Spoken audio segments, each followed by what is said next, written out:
Farm workers, in terms of the historical perspective, never enjoy any rights in South Africa. You see, under apartheid and under the new democratic government, farm workers' rights still haven't been restored. And CSAAWU's mission and the formation of CSAAWU was motivated to change that situation for farm workers, to mobilize for farm workers, to strengthen their voice. You see, CSAAWU believe that farm workers is the only force, if it's organized in an organization, a militant organization, that can address the problems that they experience. And the problems and the challenges that farm workers experience today as I speak is a question of clean water, is a question of housing, it's a question of transport. It's a question of that the children are in a safe environment.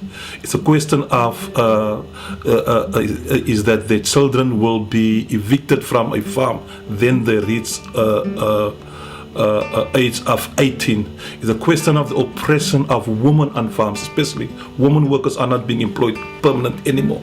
It's a question of the overcoming the division between African and colored and migrant workers. It's as much about their fortunes. They don't care about the poor people. They as much about their bakkies, as much about their bead houses, as much everything is about their children, the universities and the world. Hence our people remain poor. It is now for the last 25 years that those people are poor. They expand their business. But the workers who currently work on the farm, they are not benefit. There is absolutely no benefit, you see. And our people are starving. Today is raining.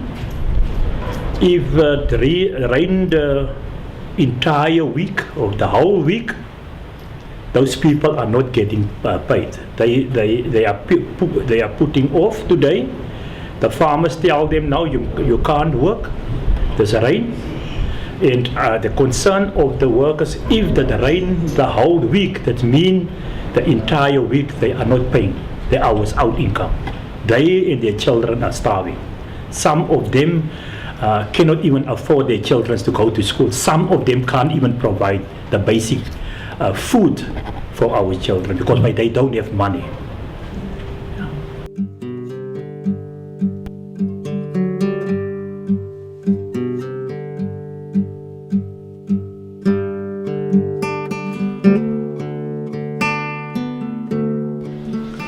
It is the conditions where people live in. That is their showers, that is their bathrooms, that is the conditions where the workers must what you call washing and so on. So I just want you to can see there is no upgrading. The conditions is not acceptable for a human being to live in.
is only a glimpse of the horror movie farm workers. They have to put up each and every day in South Africa. It's our duty to restore our people's dignity, because no one is going to do that. We have to organize our people here. We have to give our people hope. And we have to ensure that we make a difference to improve the lives of our people. Because farm workers don't get the recognition they deserve. It's farm workers who feed us. It's farm workers. Without farm workers we can't live. Because the vegetables comes from the farm, the meat comes from the farm, but farm workers are being treated like they are nothing. And if we are not going to do something about it, we help our people, nobody will. To moan won't get us anywhere. We have to stand up as a collective, organize, mobilize our community, ensure that we go forward. By doing that, organize and mobilize our people, then victory is certain. Amandla. Ja, ek is Valencia. Ek was op die 21ste was ek aangeklaap omdat ek nie die eienaar wil gegroet het nie. Maar ek het my hoekom ek hom wil groet nie, omdat ek voel hy is besig om my te intimideer. Elke keer wil hy sorgens vir my sy selfoon, wag hy vir my in die selfoon, dan wil hy vir my kom video speel. Waar swart mense mekaar uitbrand en waar die kinders wat vir my sê hoe ek my kinders moet leer en sulke goed. Toe ek gevoel hy is besig om soms vir my te intimideer en as ek met hom praat, hy altyd vir my lelike woorde wat hy vir my gee en ja, in die oggend hoef hy vir my so goed, hoe voel ek wil hom nie goed hê, hy moet nie nog saam met my praat hê, want ek wil niks met hom te doen hê nie. Ja, en op die 5de was ek verhoor gewees en die verhoorsaak het goed afgeloop. Maar ek het nog die uitslag gekry wat nou gaan gebeur met my op die plaasie en ja, en dan sit ons met 'n probleem vervoer vir ons kinders na die hoërskool. Wanneer ons kinders klaar geleer het by die uitnoodskooltjie, waar daar vervoer is vir ons kinders, maar as hulle moet dorp toe gaan, daar is daar nie vervoer vir ons kinders nie. Dan ons kom nou al vir die hele jaar al aan dat ons vra vir die bestuur of daar nie vervoer vir ons kinders na die hoërskool is nie. Dat hy elke keer vir ons gesê hy sal kyk en hy sal kyk, maar hy kom nooit volgende daarom vir ons te sê of hy vir ons vervoer gaan gee vir die kinders nie. Ons die probleem kom nou al die jare. Ek wil my kind wil ek ook sien deur die universiteit se hekke stap. Dit is my droom dat my kind ook nog verder gaan leer. Maar as daar nog nooit vervoer kom vir ons kinders nie, gaan dit ook my kind wees wat môre ook net gaan service aan 5 gaan en ook die skool gaan, want ek het en daar se die jong kinders alle by die plaas het soveel jong kinders wat in die skool moet gaan omdat hulle nie vervoer het nie, want hulle maak kyk hoe kom hulle by die skool en ons werk en elke dag en ons werk vir hom. Hoe kan hy vir my sê hy kan nie vir ons kinders vervoer gee na die hoërskool toe nie? Ek is Kosie. Is 'n noemnaam van my op die plaas en ek wil die waarlik baie bewus maak van wat op hierdie plaas aangaan. Ons as werkers op hierdie plaas, ons is 26 werkers.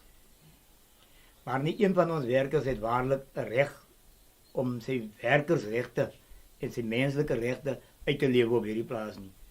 Want wat die werkgewer aan ons genoem het is dat geen een van julle het 'n reg op hierdie plaas nie. Hy sê dis net hy en sy bestuur wat saam met hom op die plaas is, maar geen werker het enige regte op hierdie plaas nie.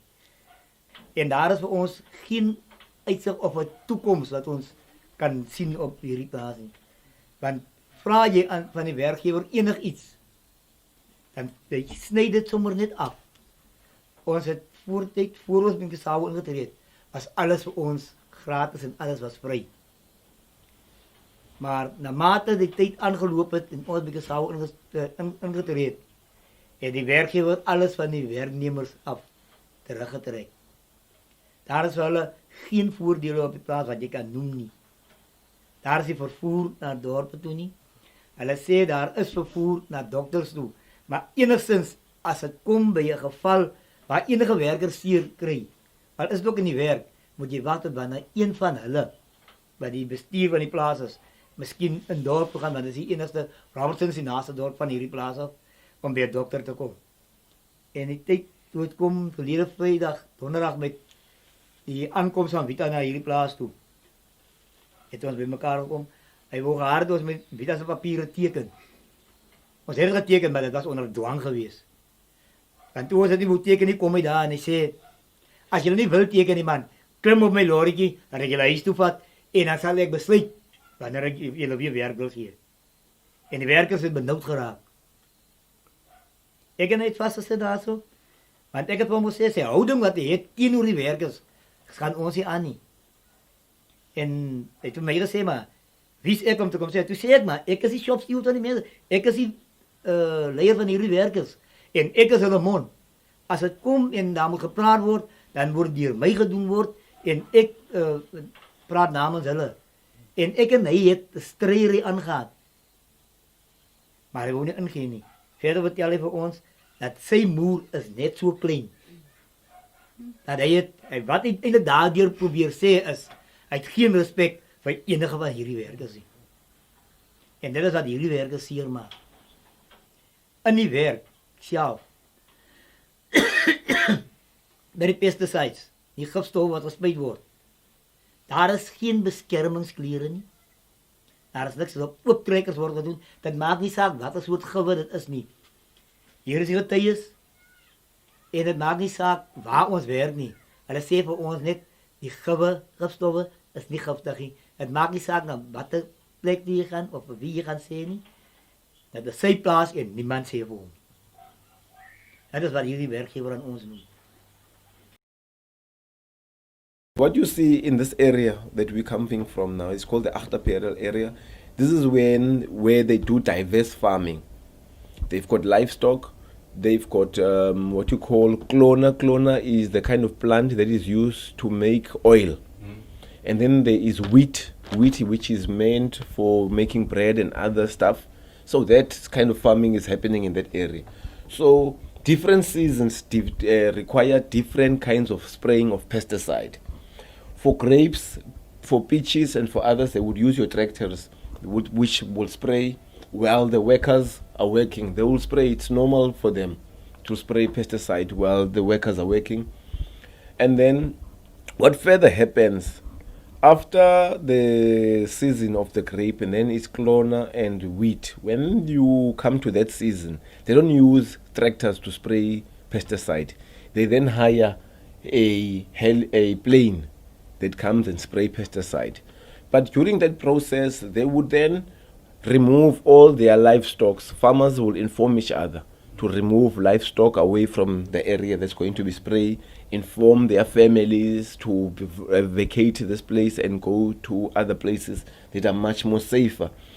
So what happens is that during that process is that these farmers, when they're going to spray pesticide, farm workers are never informed to say, listen here, be prepared. There's going to be spraying taking place, aerial spraying, more special aerial spraying. They're not informed. Their families are not informed. Their dogs, cats are not protected. They got small gardens also, these farm workers, whereby it's their food chain, food supply. So also that these plantations that I'm referring to are mostly around farm worker houses. If you can go to any farm worker, you'll find that these houses are surrounded by vegetation of whatever. So when this helicopter or plane will come, it will come, sweep over the houses, even if the workers are working or on their way home or standing or children playing, whatever activity is taking place there, they don't care. They come and spray and they turn around and they come and spray, and all of this chemical will be drifted through the air into their homes, inside their houses, into their furniture, on their cutlery, into the food, all over. You see, this spray, it's so dangerous because this pesticide is meant to kill. Ne? It's not meant to make you look much more beautiful, but it is meant to make fruit look beautiful. It is meant to make fruit produce more. We as the community of Wonderfontein has asked this company to employ women workers permanently, and we have asked them to give the youth work, because now they're saying there's no work for the women workers and there's no work for the youth while they're employing a labor broker. So the company is standing by that they have to work under the labor broker. So we can see on what conditions the labor broker let workers work. One of the things is there's no UIF deductions. We have been giving the letters to the company. We have been, and they didn't respond on our letters. And they stand by their decision to let women workers work under a labor broker. Now you can see the discrimination against women. While men are getting permanent contracts on the farm, women are not. And they don't want to employ the youth because, there's part of they want us to be the problem for the way things are on the farm. Women also they are paid less. They've become the kind of piece labor. They fill in the gaps. And when farmers restructure, it is the men who are the permanent workers and the women who are the seasonal workers, who are the piece workers, like that. So the discrimination against women in terms of labor practice is also quite high. Yeah, there is a lot of work that I think we need to do to raise awareness of the impact of alcohol on them as women, on the reproductive health, especially in relation to fetal alcohol syndrome, and generally in relation to the quality of life. And we always argue, and I argue very strongly, that it's alcohol and the abuse of alcohol that weakens our movement and weakens our consciousness to fight, and it gives power to the hands of the farmers. But also, if you have a problem with alcohol, it means you are dependent on the farmer for many things and so on. So this issue of alcohol has an impact on the social fabric, on the violence that we see over weekends, the extreme violence and so on. I think that for me the issue is not simply, as we heard today, that we need to have a system of getting people good health care and education. So the things that we've got to overcome are many, including rebuilding, and you've had an experience of this, I think 50 years ago, 70 years ago in Sweden, where you had to rebuild cultural societies, you had to rebuild sports clubs and a whole new workers' culture to deal with this big question. And I think such a movement is required here as well, because these things are not disconnected. The violence is not disconnected from alcohol, is not disconnected from poverty and inequality and isolation and lack of infrastructure and so on and so on. So women bear the brunt of this structural problems that we see. Yeah, the migrant situation in Robertson is very awful. It's worse than the ordinary South African workers. Migrant workers are even scared to speak to people when they ask them for interviews, and so because they fear for not getting jobs, they fear for being deported, and they fear for victimization, because there's many stories that we can tell about migrant workers. Migrant workers are not even benefiting from the labor laws of South Africa. They are not even benefiting from the sick leave. When they got injured on duty, the farmers are just dumping them in the township clinic, and then they left, leaving them alone there. So they came to our offices and then they asked for assistance, and when we assist them and we ask for the information of the employer, then they don't know even where is the farm or what is the name of the farm. So this is the situation of migrant workers here in Robertson. Especially migrant women, they are exposed to many bad things here on the farms and in the workplaces. They, like I say, they are not benefiting from any labor relation laws in South Africa. They are merely there to work, and in most cases they are working for less than the minimum wages of South Africa. So they accept these wages because they are desperate to survive, and they came here to look just for a job so that they can feed their family back home.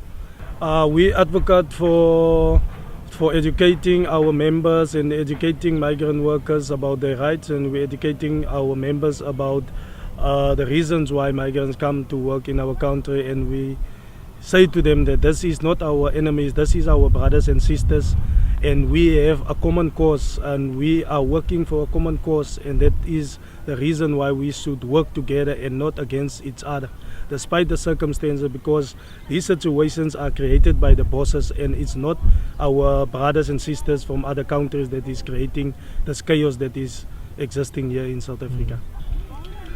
Migrant workers are living here in sacks. They are living without water, without sanitation. They have normally just one tap that they have to feed about 500 to 600 sacks, and they have no toilets. They have to go out in the bushes. So they are staying in sacks in the mountain, as you can see at the back of me, and that is where migrant workers are staying. So they are living like animals here in this country. As CSAAWU, we believe that we can change if we unite the working class, and the working class exists out of migrant workers and workers in communities that are poor, that are suffering because of the exploitation of the bosses against workers. And this is why we try by all means to unite the workers, including the migrant workers, so that we can fight for better working conditions, better living conditions. And as CSAAWU, we are not only fighting for the workers' rights, but we are fighting for community rights, for community needs and these kind of things. That is why one of our resolutions in our last Congress was to work towards social movement unionism, and that is to include the struggle of communities into the struggle of the workplaces. To the Sweden people, I want to be honestly, the wine you're drinking day by day, it came from us as labor brokers and farmers workers who struggle not since the 2000 centuries, but before, back in the 80s and the 60s. That is a lot for us that put in day by day. So you enjoy that wine, and we don't have a problem. But if you drink that wine, think where is it coming from. Think of the conditions on the farm, where it's coming from, who provide those wine, who educate those stocks in the vineyards, who give the sweat and the blood to those kind of things, whose benefit without those wine is not the farm workers. We must be, I'm honestly today to say to the Sweden people, think again if you drink that wine, where does it coming from? We are not against the white farmers in South Africa as the trade union. We have a difficult as CSAAWU. We are against the things that they do to us. It's not that we as CSAAWU hate the whites, is what we hate in the trade union is what they do to us in South Africa.